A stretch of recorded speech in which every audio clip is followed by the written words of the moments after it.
I never in my wildest dreams would have ever thought anything like this would happen. But I do want to say that things need to change.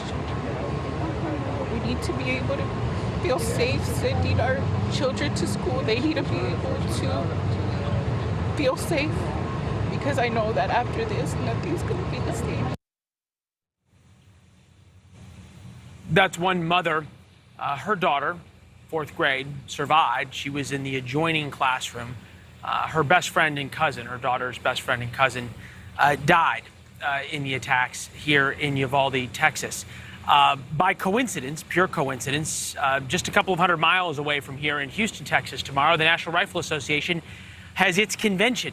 President Trump will be speaking, Governor Abbott will be speaking, and Senator Ted Cruz will be speaking. And as it always does, the events here have reignited the debate about gun control and what could have prevented things, although what policies could prevent things like this from happening are unclear.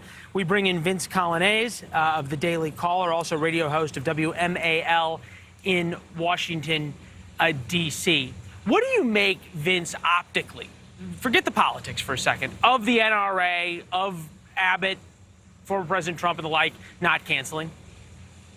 Well, the NRA didn't do anything wrong, so they're entitled to have their convention.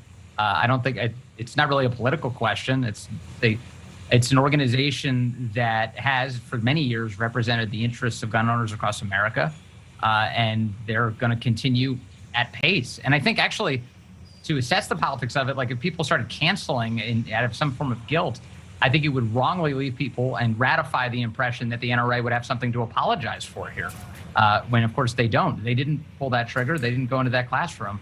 But I do think that there is this sense, it always is like this, where the media kind of rushes to pick a political boogeyman for the depravity that we just witnessed, that we all stand in opposition to. I mean, I can't even imagine a single person who would have any other feeling but the empathy that you're seeing on your show tonight and the horror about what happened. Completely agreed. The NRA, though, continues to advocate and has done so strongly against a number of policies that a majority of Americans want, talking about closing the background check loophole, talking about red flag laws, basic things, perhaps raising the age from 18 to 21 to buy some of these weapons. And there is a feeling, right or wrong, that the NRA has an outsized influence on a whole lot of American politicians. Here's one soundbite from today, Senator Markey at a rally about just that issue. Take a listen. The Republican Party is within a vise-like grip of the NRA. They do whatever the NRA tells them that they should do. What the American people want is for NRA to stand for not relevant anymore in American politics. They want the Republicans who work in this building to finally have the courage to stand up to the NRA. Are there any Republicans that come to mind that have, to quote him, stood up to the NRA? Stand up to the NRA? I mean, it's a good question. Not off the top of my head, I don't know. I mean, I disagree with the framing because, again, I think that there's an attempt to make the NRA a boogeyman in this conversation. The reality is, if you look at the NRA's donations, for instance, through the years, 90% of the people who support the NRA and give money to it are actually just small dollar donors. They're not big heavyweights throwing their money around. And in fact, gun owners in the United States, although that number is going down in terms of just the sheer number of gun owners, it's in the vicinity of 50% of the country that has guns at home to protect their families. And that's because people believe in that right to protect their families and have guns to do it. Now, I want to point to something that you mentioned, these background checks and saying that they want to close a so-called background gun show loophole and universal background checks.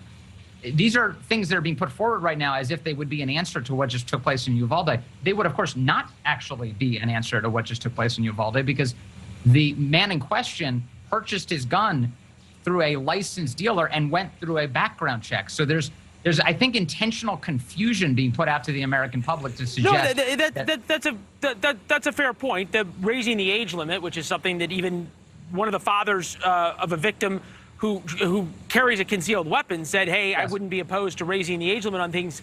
Real quick, though, is there or should there be a fear among Republicans and people who believe in gun rights that at some point there is going to be some type of attack that so shocks the conscious beyond anything we've ever seen before, an unfathomable number of children dead at a school, where the American pendulum all of a sudden swiftly swings so hard the other way, in that it might be better to give up a little bit and to start sort of ceding a little bit of ground rather than risk sort of a snap back situation if the public sentiment turns quite hard?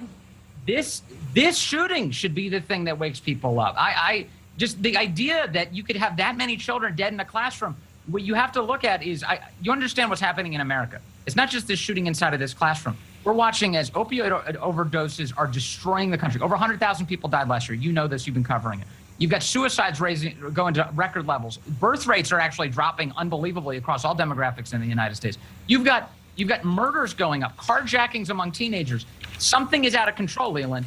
And to look at this event in isolation is to make a gigantic mistake. And so that's why I think the mandate on both Republicans and Democrats is to wake the hell up and realize that there is a cultural rot in this country that needs to be addressed. And if you can get to that and restore that aspect, this all gets solved, and we start to get we get rid of types of horror that we're looking at now. You make an excellent point about the cultural rot, and there is never a time that we come to one of these horrific events and realize that the person who did it was the quarterback of the football team who came from a great family who everybody loved. There was always these real deep social issues. In this case, his mother's a drug addict, and he ended up moving in with his parents. Vince Colignese, thank you very much. When we come back... Thanks for watching. Click the red subscribe button below so you can get more of NewsNation's fact-driven, unbiased coverage.